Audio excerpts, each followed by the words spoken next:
Hi guys, today we are gonna attempt to make pandesal. So we haven't made this before. If it's gonna go bad, it's okay. If it's gonna go okay, it's okay. So my mama and I are gonna make this. So here are the ingredients. We just YouTube this as well. We actually don't know how to make this. My mom made a list of the ingredients. We have 3/4 gatas, 1/4 too big, too big, too big. 1/4 butter, 1 tablespoon honey. So yun lang po yung ingredients. I mean, those are our wet ingredients. And for our dry ingredients, we have 1 cup of, what's it BF ma? Baking powder? What's it BF ma? 1 cup of baking flour, 1/2 sugar, 3/4 teaspoon yeast, and 1 teaspoon of salt. So those are all the ingredients and we're gonna attempt to make it. So first step, hinalo ni mama muna yung butter. Melt the butter. Mix it with the milk. Yan. Guys, this is really our first time. Living in Canada, it's so hard to find Filipino shops that sell authentic pandesal. So we're gonna make it at home.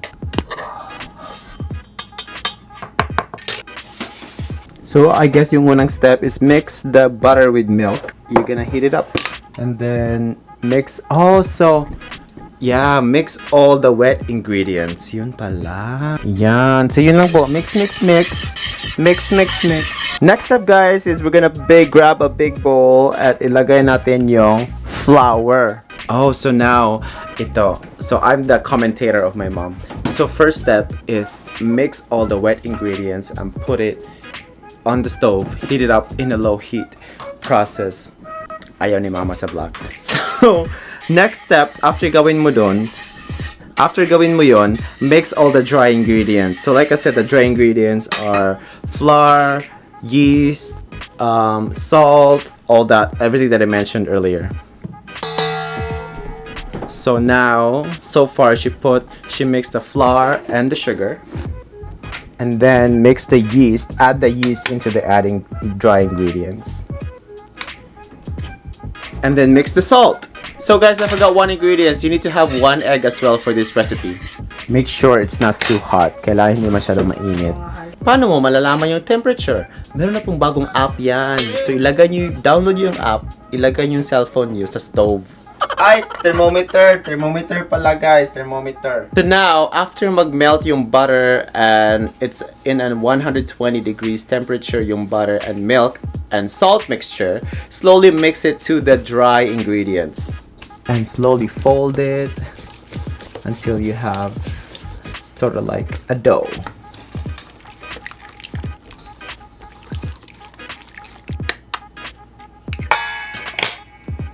And then add the egg. Kailangan daw na mixer guys. So if wala kayong mixer, pwede din hand. Pero if you want it be fast, if you want the job to be fast, use the mixer. My mom bakes a lot, so she has a mixer. Now add more flour until it turns into a dough. Because right now the consistency is a little bit wet still, watery.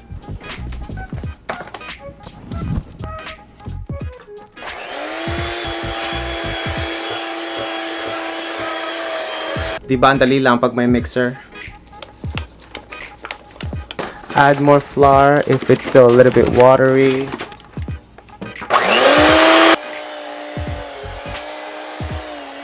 Oh, diba ang galing kong anak, hindi tumutulong? Yun lang guys, ang dali-dali. Is that it? So ngayon, imamasa na natin. So parang nagagawa tayo ng dough, pasta dough, diba? So put flour on your shelf and then imasa.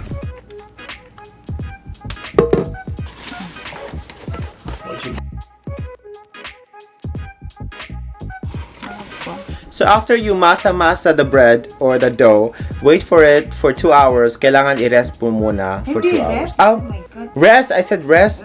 Rest. So guys, we just put the dough outside here. Kailangan siya mag-rest for 2 hours. Yan. Takpan natin. So after 2 hours, it should rise up. And now rise up. Rise like the day. Guys, may bagong recipe mama ko. She made cassava cake with leche flan. Leche flan. She made cassava cake with leche flan on top.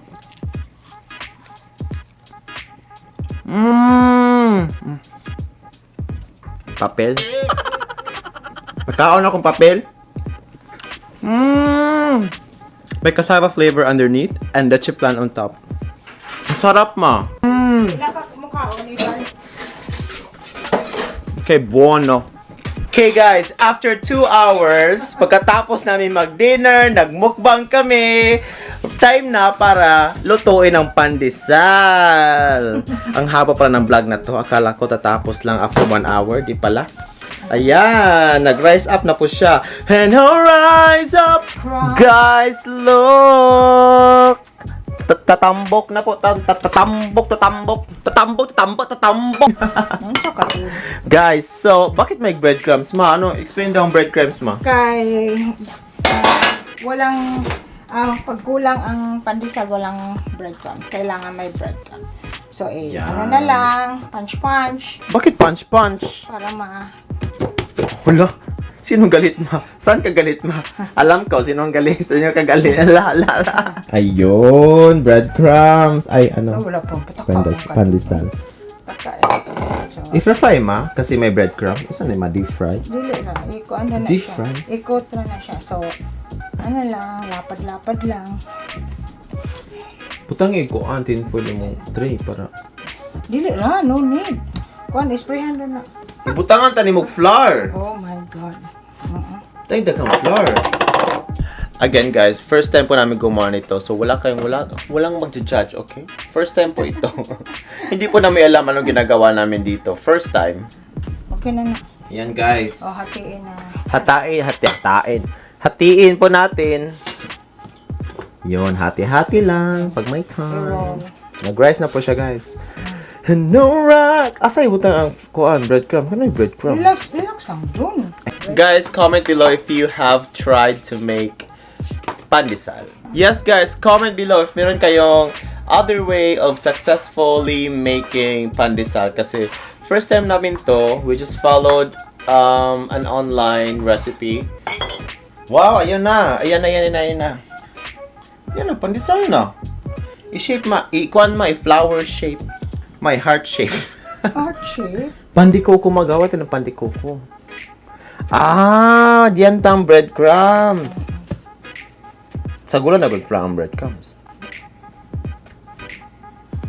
Okay lang. Tama. Ayan na guys.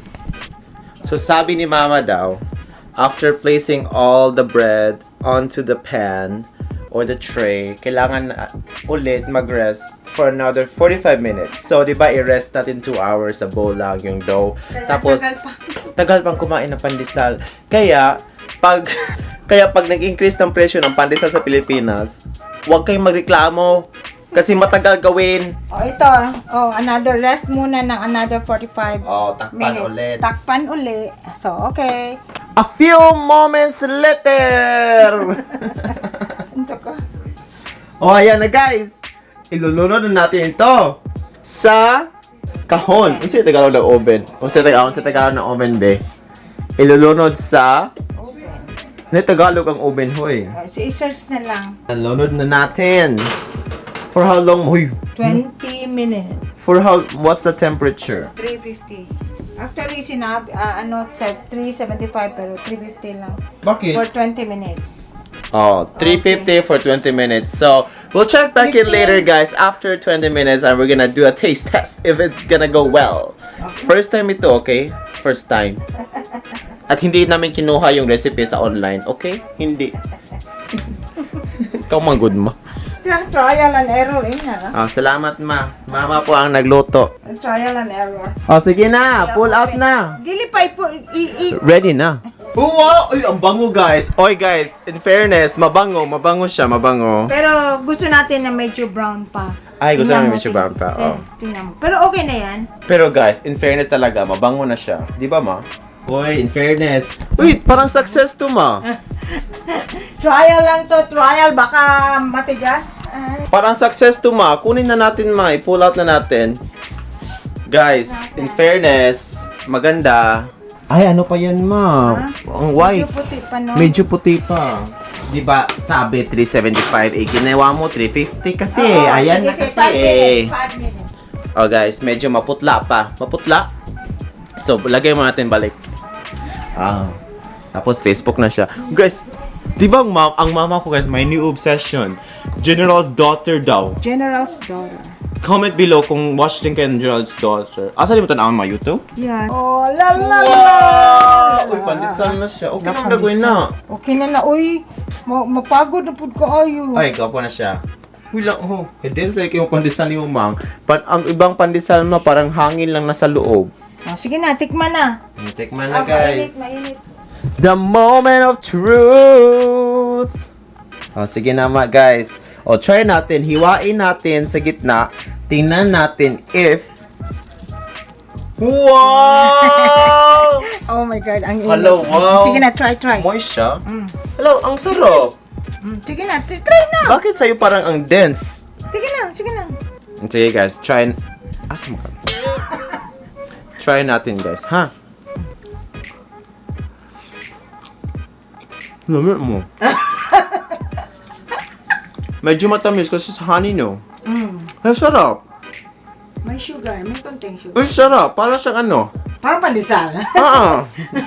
Parang pandesal. Uy, in fairness, ang sarap. Texture. So that's all for the video, guys. Thank you so much for watching. I hope na-enjoy kayo at I hope natuto nyo paano gumawa ng pandesal. Homemade. First try. Bye, guys. Bye. First try. Bye.